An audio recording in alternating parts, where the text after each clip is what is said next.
Day 1. Suicidal Ideation. I've been having thoughts of suicide over the past few days. Don't worry, I have my safety plan and know who to call.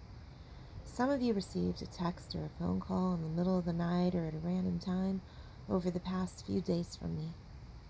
Some of you were busy, some of you called back, some of you didn't. I don't share this as a shame or guilt tactic, but as a look into my personal experiences as a survivor, being needled into feelings of hopelessness. You might be thinking, but wait, things are great for you.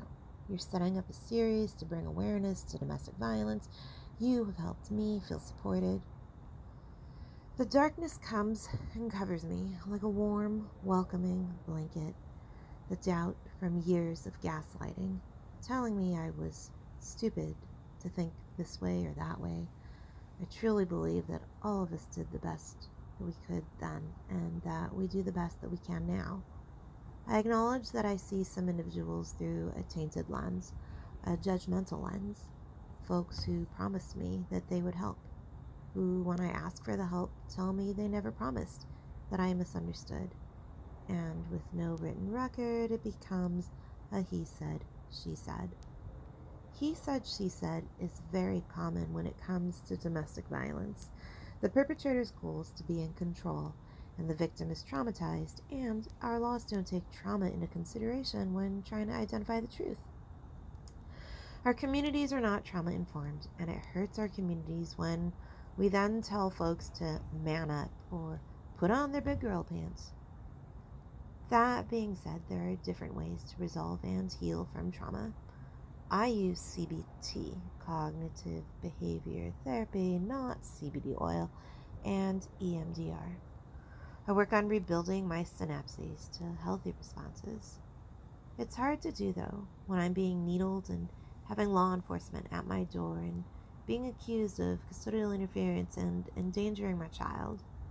It's hard to do when I have a preteen who is a typical preteen with typical preteen behaviors. It's hard to do when I live in a world where I see abuse going on daily. I hear some of you saying, you should do this, you should do that. That's not helpful. For me, it is helpful to just have folks stay out of my way yet support me and my work. That sounds like an oxymoron. To some of you, you may not understand, may never understand. But to those of you who do understand, thank you. To those of you who do not understand, that's okay. I don't need a rescuer. That just perpetuates the drama triangle where there is a rescuer and a victim, therefore there is a perpetrator. I need a safe space to be still, to breathe. I need a Gethsemane. I need folks to be there when that rock rolls back and I emerge. The reality is, I know there most likely will not be someone there. It's just not our way. And that is where my hopelessness festers and grows. So, where is the hope?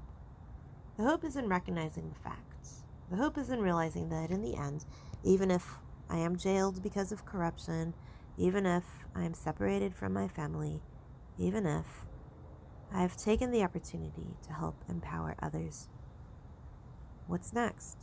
How do we interact with someone who has suicidal thoughts? Is it contagious? You may have all sorts of questions rolling through your head. I'm human. I'm an extroverted introvert. I am me. Someone who is hustling to help make things better for myself, my kids, my community. Don't know if this made sense. As always, feel free to ask clarifying questions. If you can, ask them kindly. If you can't, well, I'll breathe through it and communicate if you are making things difficult for me. I will probably use the Facebook Take a Break from You feature. I won't silence you. I won't shame you. I won't blame you. I will believe that you are doing the best that you can, the best that your ego allows you to do. Sound condescending? It's not meant to be. Sound like a lecture? No apologies. I will do what I can to meet you where you are, as long as you do the work to meet me 2. Hand up, not hand out. Listen, believe, be kind. Stop the blame.